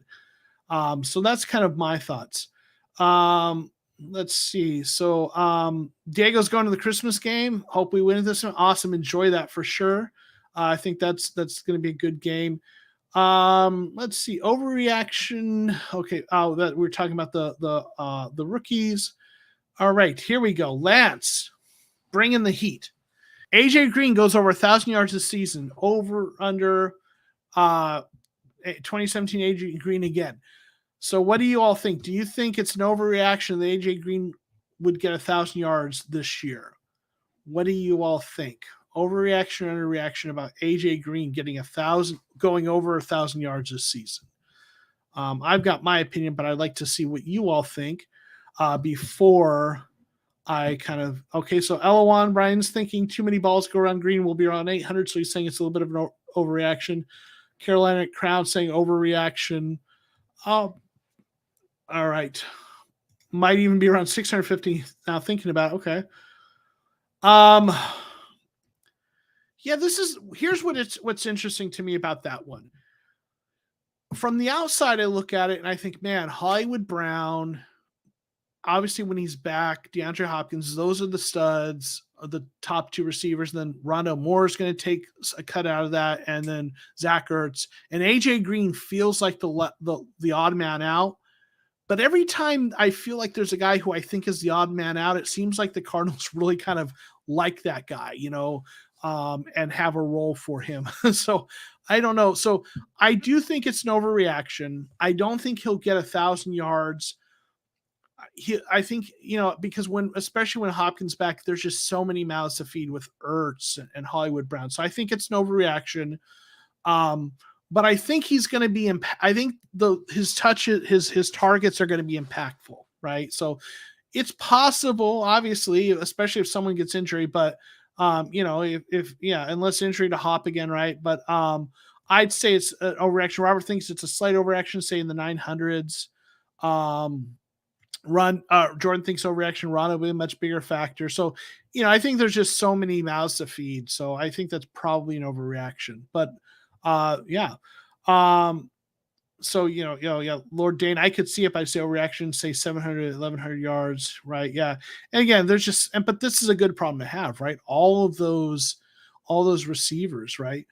Let's see. Elawan saying about Hayes has wonderful run block rates, but questionable pass was the issue. But he coming out of college, he had a reputation as a good pass blocker. So maybe he didn't grade as well this in preseason, but in college they talked to him as. But we'll see. Yeah, but I think he's got a lot of potential. Let's see. Lord Dane saying about Watt was used differently compared to our pass rushers. I mean, I could see Watt at the end of the season having 11 sacks if he can bully the guards. I'd love to see that, right? Him return to that, right? So we'll see. All right, let's see. Anyone else got some other overreactions? I've got one here from another one from Lance. Over or under defense is top 10 in the league at the end of the year. So do you think he's not necessarily saying we will be, or no, yeah, over or under reaction that our defense will be a top 10.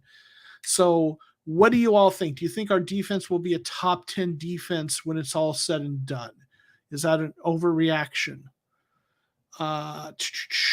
Do you think the Cardinals manage a top 10 defense? So I'm guessing by way under you mean that we're not going to be a top 10 defense, right? I'm guessing Jordan P is saying that. Do you think let's see, overreaction that the idea of us being a top 10 defense, right? So I'm guessing you're both, correct me if I'm wrong. I think you both said it differently, but you don't think we will be, I'm guessing. Let's see. Cole Larkin says overreaction. Simmons. Oh, that's that. Actually, okay. We'll come back to this. Brian says we will be like 15th ranked D, so mid.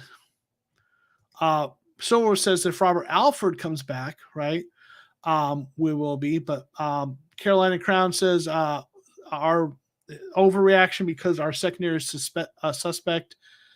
Robert, yeah, outside of 10. If we have a top 10 defense, we'll win the Super Bowl, right? Because that offense is gonna be good, right? I think it's an overreaction because I think there's so many young players they're going to rely on for like his pass rushers. There's a lot of young players that are kind of and a middle linebacker. Now I'm glad they're giving those young players snaps. They need to develop them, but I think I don't think they're going to be able to be a top 10 defense because of all that. And then I do think, the cornerbacks, our secondary, particularly the cornerbacks or safeties, I think are really good. But the cornerbacks, we talked about that earlier, that's a concern. If they bring in, again, if they sign Alford or someone like him, then I'm going to feel a lot better. But yeah, this team doesn't need to have a top 10 defense. If they can be middle of the road, this is a team that can make waves in the playoffs with the offense, right? But they need to be, they can't be bottom of the barrel defense to have a legitimate chance to contend, I think, either. So, we'll see. But yeah, it's a good question. All right, let's see. We had a couple more.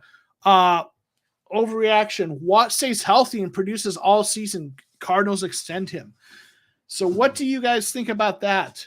Do you think that J.J. Watt will stay healthy and produce and the Cardinals will extend him? Overreaction or underreaction on that one? Let us know in the chat what you think. So do you think that he will produce? So, he's obviously health has been a concern for Watt. He did have a healthy season a couple years ago, but last year we know he got injured. So what do you guys think about this one? I'll wait for some of the comments to go in there. Actually, I'll just go ahead and kind of, I do think that's an overreaction. I think he's going to get banged up at some point. But I would love to see it, right? But I think he'll get at least a little banged up. Hopefully it won't be as much as it was before. Extending him, if he can be reasonably healthy, I could see them extending him. I just don't know if they're going to pay. Man, that's tough because they paid a lot for him compared to other players his age. But they like what he brings in. That's a tough one, right? So, the Carolina Crown says overreaction, based on his history, that he thinks history says he's not going to be able to stay healthy. Lord Dane, I could really see JJ staying healthy and getting extended. Lance, I think he will. I like that idea. Bring him back. Omar, I like Alan more. I mean, Alan's younger, right? Brian says L1 says I see Watt playing 12 games. I think 12-4 is probably a good number, right? Simon's saying they're going to kind of take it easy. They're going to kind of have him on a pitch count, right? They'll baby him, rotate him, have average performance. They'll extend him based on being a locker room guy. I could see if they extend him, I think it is going to be because of, that they want his influence in that locker room. And listen, with those young players, that's meaningful, right? Lord Dane says plays 15 games. I'm going to say overreaction, and I hope I'm wrong. That's my take on that one. But yeah, that's a good one. Let's see. So we got a couple others in here. Cole Larkin, overreaction. Simmons will lead linebackers in interceptions with his new star role. What do you think? Do you think he's going to lead linebackers with interceptions compared to, Vigil and Collins and anyone else they throw in there? So do you think that's an overreaction? What do you guys think? Get your comments in there. I'll tell you, I don't think it's an overreaction. I think there's a good likelihood with the way they're going to move him around. I think he'll have more interceptions than the rest of the linebackers. I think last year, when I did like linebackers across the league. Okay. Oh, there we go. Now you're giving us something kind of spicy. He's going to have the most interceptions for any linebacker in the NFL. Okay, there we go. Is that bold? Okay. So if we're talking about just the team, it's easy, right? Yeah, right? Because what he's going to do. But across the league, now you're giving us something spicy there, Cole. Okay. Gary's saying he doubts that. Okay. Yeah. Oh, so now Robert says overreaction.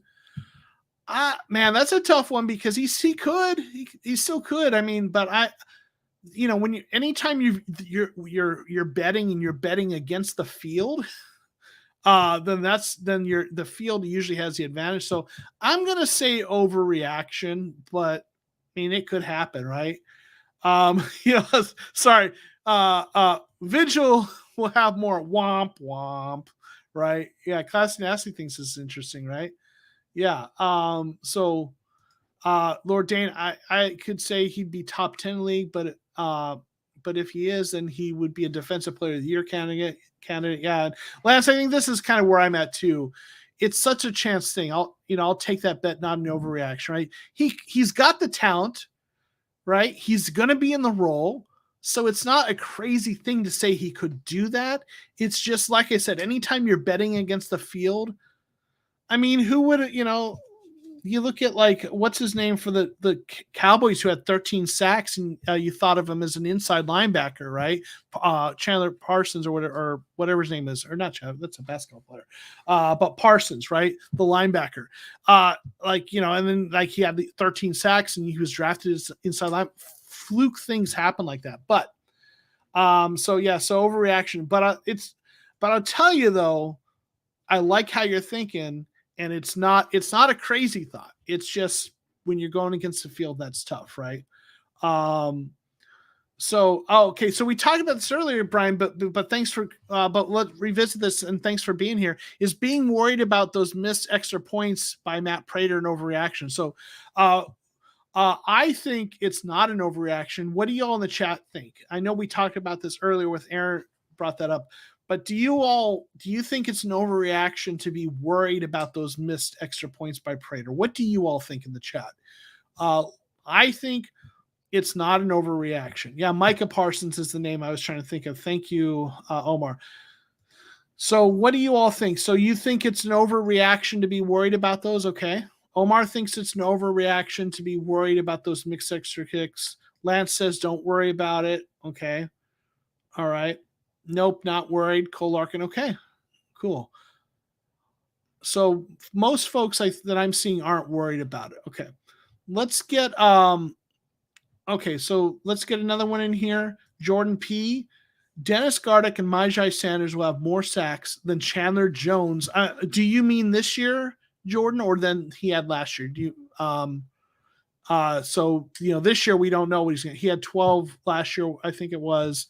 Or 10, somewhere like that. So I'm going to assume you mean this year, that this year they'll have more than him, Jordan P. Let me know if that's correct. But so do we think Gardeck and Majai will have more sacks than Chandler Jones this year? Is that an overreaction? Let's see. I'm not sure. Gary's just might be reacting this or might have been reacting to the other one. I'm not sure. So yeah, combined this year and this year. Okay.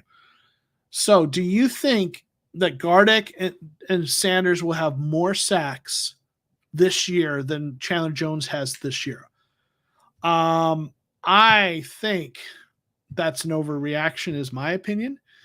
I mean, I like those players. I get Chandler's older, but Chandler's going to be playing across from Max Crosby, so they're not going to be able to double team him all the time, or if they could, I guess, but at their own peril. I think Chandler's still a good pass rusher. I didn't think we should pay him that much, but Gardeck, I like Gardeck. I just don't know if he's going to have a repeat of we had before. I like Sanders, but I don't know how many snaps he's going to play, with all those young players. So it's a good question. I think I could see it being close, but I'm going to say that's an overreaction, is my opinion. Robert thinks it's an overreaction. Cole thinks it's underreaction. He thinks that they're definitely going to, right? Let's see. We've got overreaction from Jose. Gary's saying it's hard to say. Yeah, so Lord Dane saying, I don't know if Gardeck comes back from that injury enough to do that. Is he 100%? And so he says, so overreaction. Lance saying no, they're gonna let him loose up there, and Max Crosby on the other side, plus Carr and Devontae are gonna put up points. Other teams will be playing from behind, so a lot of passing. Yeah, so I think that's interesting. Now, Jordan thinks that Majai and Gardeck's gonna have 14 combined, and Chandler will get 12. Interesting. Okay, so he's talking about projecting for this year, but I feel like Chandler was it 10.5? I think that's what it was, but I could be wrong. I see Sanders with 8, Gardeck with 4. Okay. Yeah, I mean, I'd love to see Sanders get 8. I just think they're going to do a platoon situation at the pass rush across from Marcus Golden. So I just don't know that he's going to get enough snaps for that, especially again with Dimikage looking like he looked, and in the preseason, if he continues to look like that, being that second year guy, he might make a push, for being a major part of that rotation. So it's going to be interesting to show how it plays off. I mean, Jordan liked how Gardeck looked last week and, limited snaps. And so we'll see. I mean, it's going to be definitely very interesting. Okay. Is this an overreaction or underreaction? Jalen Thompson will get recognized with a Pro Bowl invitation. Is that an overreaction? What do y'all think? Will Jalen Thompson get invited to the Pro Bowl? KR Gordon's asking, how late am I? I finally made it. We're in overtime now. We're an hour and a half in, but we're kind of going extra because long tonight. So you're towards the end here, but you got here, right? So yeah. So will Jalen Thompson be a Pro Bowler? Omar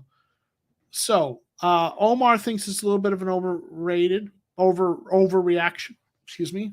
Cole Larkin thinks it's no reaction. Pro Bowl is popularity contest. Sadly, he isn't popular around the league or in terms of name recognition. Okay. Robert Moore saying that's legitimate. It's possible. Jose is saying overreaction. Jalen Thompson never gets props. KR Gordon saying, due to the state of the secondary, he will get a Pro Bowl if he keeps up being the eraser. And I love that nickname, right? Just erasing plays and what he does as an open field tackler. Lord Dane saying Thompson deserves one. Brian says, I think he'll make team captain this year. I could totally see that. I've liked what I've seen from him in interviews and stuff too. Jordan says, under people in Cardinals organization, I believe Jalen has surpassed Buren according to Dave Pash. Interesting. And then Lance saying on both the last two topics, we play against some really good quarterbacks. Will be tough to get sacks and picks. That's a good point too. Silverwolf AZ saying they should extend Jalen now. He's going to have a breakout season. right? And then Thompson should have been an alternate last year, so he's going to make a Pro Bowl most likely. So I'm going to say, I'm going to say it's not an overreaction. Now, I don't think he'll be a starting. If he gets invited, it won't be as a starter. They have multiple players, and also with the Pro Bowl, it's like the teams that are, and I don't know if they change the format every year, so I'm not sure if it's still this way. But in the past, it was if the teams that were still in the playoffs or for the Super Bowl, basically their players didn't go to the Pro Bowl because of the timing. I don't know if it's still going to be like that. And then you have sometimes players who just are selected but don't go, so alternates. So sometimes it goes a little deeper in terms of the list. And I'm hoping that he's going to get some more continue to get he doesn't get enough recognition, but people are starting to talk about him a little bit. So we'll see. But it'll be close. But man, I love Jalen Thompson. Great player, right? So let's see. Real quick, let me say hey to some folks that popped in here and get some comments. David Rodriguez, what exactly is Simmons' role now as a star backer? Is it kind of like Buchanan a couple of years ago? Interestingly enough, David, I did a whole video on that. So if you go to my channel, I've got a video called What the Bleep is a Star Backer? And I kind of do a little bit of a comparison with that. So I definitely, check out the video. I think I go over that some. Also, on azsportsunderground.com, the website where I help run, and we do some writing. There's a couple articles on that as well. So definitely, the short version is it is a position where he moves around a lot. Corner, safety, linebacker, a little bit of pass rushing. The role Buchanan had was the money backer. In the video, I compare their snaps at different positions, like on the line, at safety, and show how there is some difference between how they've been using Simmons compared to how Buchanan was used. So definitely go check out that video. I think you'll enjoy it it'll go over that a little bit more in depth, right? So yeah, let's see. Yeah, but yeah, Jalen is solid. So I agree, man. He's so good for them. Okay, this is an interesting question. Speaking of captains, who do we think the 6 will be this year? Kyler, Hudson, Buddha, and JJ, and who else, right? And I think those 4 seem like good picks, right? I mean, Kyler's going to be one, JJ is going to be one, Buddha's going to be one, Hudson, yeah, that makes sense. So, who else? So who do you all think? Give us a couple names of folks you think should be captains, right? Now, Brian did point out we had 9, but 6 is round. So, give us a couple of names of people you think will or should be captains. I could see Jalen Thompson being a captain. Maybe even Isaiah Simmons. He's shown some nice leadership. Justin Pugh could also.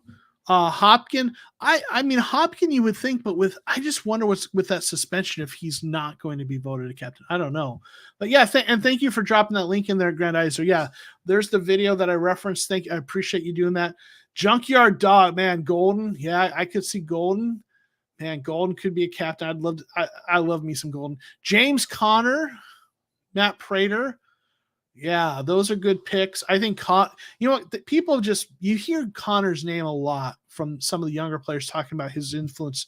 I could definitely see that. Obviously Prater, Hop was a captain last year. I just, again, with the suspension, and not that I don't think people, it's that people are going to hold it against him personally.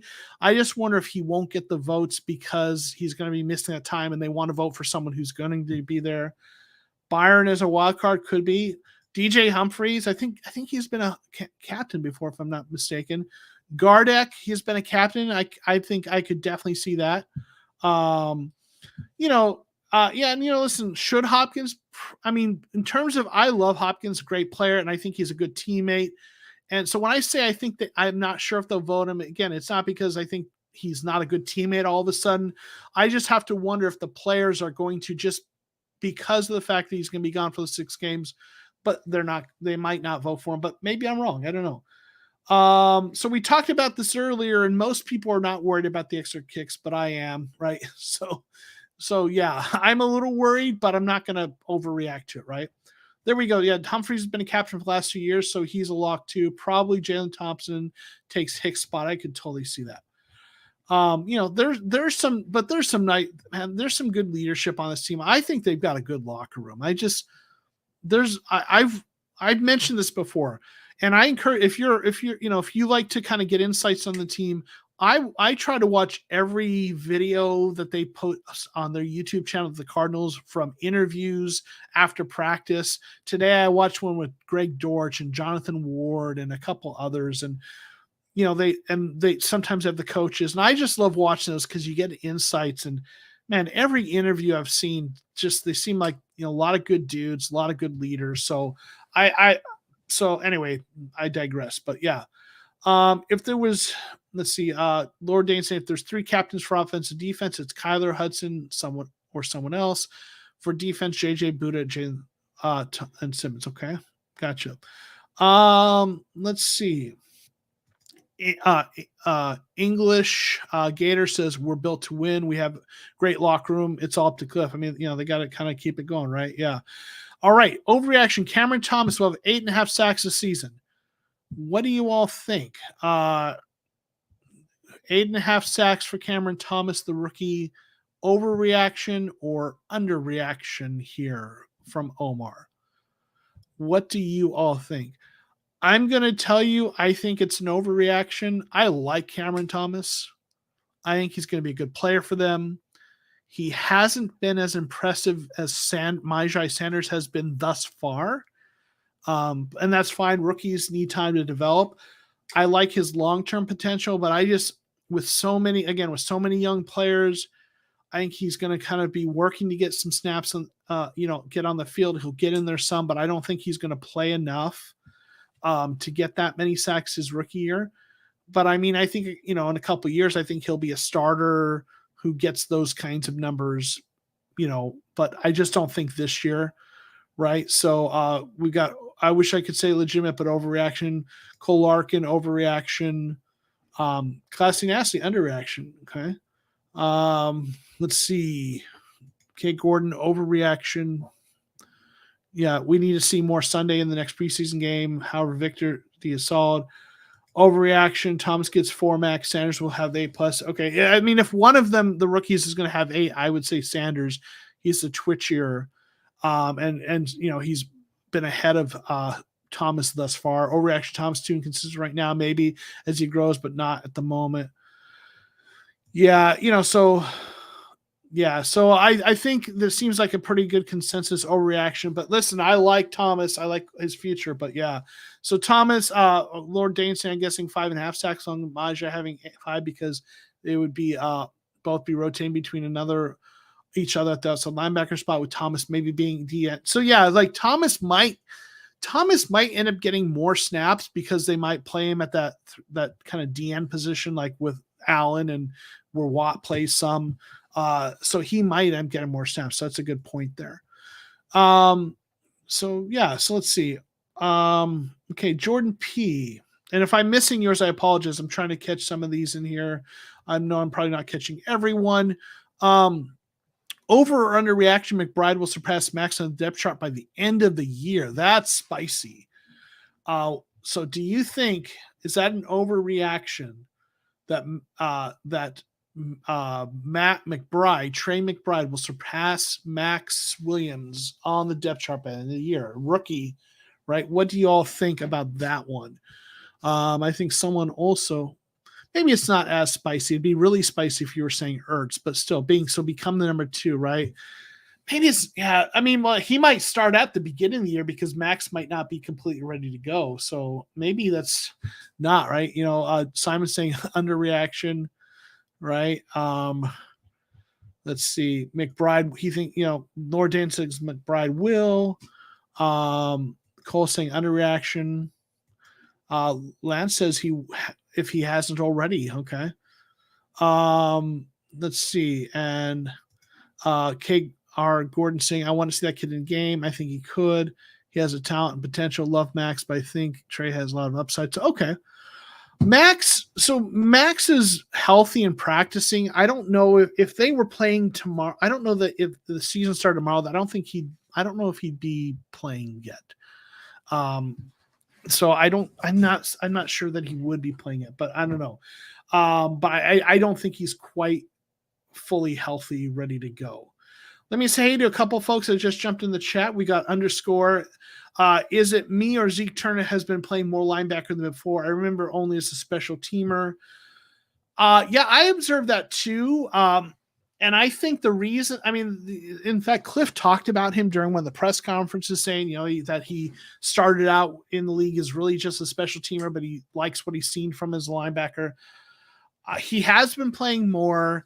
And I think part of that is because they're having a harder time justifying keeping someone on the roster who is only a special teamer because of some of the guys they've drafted. So I think they're trying to see if he can be part of that linebacker depth chart consistently. So to me, even though he's playing more, I actually don't see it. To me, it's a sign that he's more on the roster bubble than he was in the past, because they have more depth. That's my opinion, at least. I think they've got more guys that they see as gunners and special teams aces that they've drafted, and I think they're having to like justify keeping him on the roster, and it's becoming a little harder with some of the players they've added. So they need to see him be a guy they can slot in as, even if it's the fourth or fifth linebacker. But yeah, it does seem like that he's been getting more play there. Crowy, do you think we'll win the Bucs game week 16? If I had to bet, I'd say no, because I think the Bucs will be one of the best teams, if not the best in the NFC. And that's late in the season. Can we? Absolutely. Do I hope? I would say hope we do. But if I'm taking the fandom out of it and just betting objectively, with the Cardinals struggling late in the season, and I think the Bucs are going to be a good team, we're going to be the underdogs in that one, right? So, let's see. I think we're going to do maybe two more overreactions. We're actually getting close to having been on for 2 hours. So I'm going to pick two more of these. And then we will probably wrap this up here because we've gone quite a while, but it's been a lot of fun. Let's see. So we have one from Brian here, Ella15. Overreaction. Moore has a better year than Hollywood. Rondale Moore has a better year than Hollywood Brown. I think that's a little spicy. So overreaction. Do you think that Rondale Moore has a better season than Hollywood Brown? What do you all think? I do. I love both of these players in this offense. So this is a tricky one. Anyone who's watched my videos knows I have loved Rondale Moore since they drafted him. Been a big fan. And I love what I think. I love the idea that he's going to get more looks this year, more targets. But I'm going to say that is an overreaction because I think Hollywood Brown is going to be like the number 2 receiver in this offense when everyone's healthy, and when Hopkins is out, I think he's going to be the number 1 receiver. Kyler's going to look for his boy, right? They were college teammates, right? And I think they're both going to have good years. And I love what they both bring, but I think Hollywood's going to have the better year based on his role in the offense. KR Gordon says overreaction. He'll have a good 6 games, but once the offense is back, Hollywood, with his rapport with Kyler, will be the difference. Yeah. Okay, so Lance says Hollywood has Moore has more catches. Hollywood has more yards and touchdowns. I mean, I could see that, with Moore he's going to get a lot of those, still going to get a lot of those screens and such. But Brian saying overreaction. Hollywood's going to be Kyler's favorite to throw to. I think so, probably. Lord Dane, I believe Hollywood will have a better season, but Moore should have above 600 yards. I think so too. I think so too. Overreaction. I think Rondale has met his match in Hollywood. No way, big time over. Okay, so I do think it's overreaction, but I think they're both going to be really good. So, I do think they're both going to be good this year. But yeah, I think that's an overreaction. All right.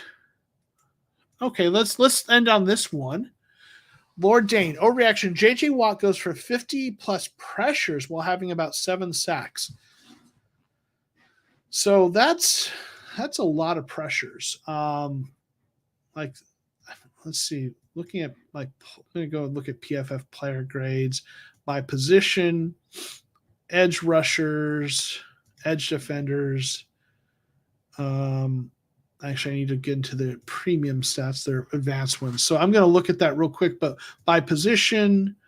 So defense, pass rush grades on edge. So I'm looking at 2021. Bear with me here. Regular season, like pressures, total. Okay, well, like 50 pressures would rank. I mean, it's here. Let me share this. Hopefully PFF doesn't mind me sharing this. They might, but they'll live. All right. So here's the advanced stats just to give you an idea. This is pressures, total pressures. Last year, 101 led with Max Crosby, and you see how far we go down, and then we get to 50. So I don't know, what's that, like 20? These rankings are those. That is okay. So there's some ties to it. That would be in the top 30 last year, right? So I think, so to me, that's the pressures wise. I think the pressures are an overreaction. I think that'd be a lot. It's possible, but I don't know. So what do y'all think about that though? But the sacks I could see, maybe it's having about 7 sacks. I mean, maybe I'm just looking at JJ Watt through this veteran lens and not remembering the JJ Watt that he was, because in his prime that he totally would do that, right? But let's see what folks say. Watt only had 10 pressures last year, and again he missed some time, right? Gordon says if he is healthy, that's an underreaction. Changani can draw more scheme blitz. So maybe, yeah. I think it's an overreaction, but that I don't know. But the sacks I could see. Overreaction. I don't think his body will hold up that kind of pressure. But it's a tough one. That's a lot of pressure, but possible. They will use him conservatively. The rotation won't allow that for that many. Yeah. So I think that's an overreaction on the pressure side. The sacks, I don't think so, but I think he could ease, especially with Chandler gone. So, man, but that's interesting. So, all right, we are almost at 2 hours. It's been so much fun hanging with you guys, and it was fun with Aarron Van Buren. I like this overreaction, underreaction thing. I think next week we will probably do the overreactions to the preseason game. I think we'll probably continue some version of this. Maybe not go with the extended like we did this time, but in terms of we will do probably our reactions to the next preseason game. So appreciate you all hanging here with us. Gary D, thank you. Darn good show, Professor. Keep the good work. We appreciate you guys watching. I'm excited. Yeah, long show, Grandizer. You're right. But y'all there were a lot of you in here hanging out, so we hung out for a while. So definitely appreciate it. So thanks everyone for hanging out. Make sure you click like on your way out. And if you haven't checked out, if you missed the video I did this last week about the Starbacker, check it out. I also did a video reacting to the game, the preseason game. Check it out if you haven't. Definitely appreciate it. But thank you all for hanging out. We will see you all next time, next Tuesday. Yeah, man, it was a good crowd tonight, right? Absolutely, over 50 people. So I think folks are getting excited about football, and I know I'm getting excited about it. I'm looking forward to our Tuesday nights throughout the season, right? Go Cardinals. So thank you all for being here. I'm going to, on my way out, throw up as I always do, the shout out for the channel members, the folks who support the channel on a monthly basis. Thank you all for being here. Make sure you click like. give a comment to the video. That helps the algorithm, and and make sure you watch the videos I put out this last week. Thank you all. We'll see you next time. Peace.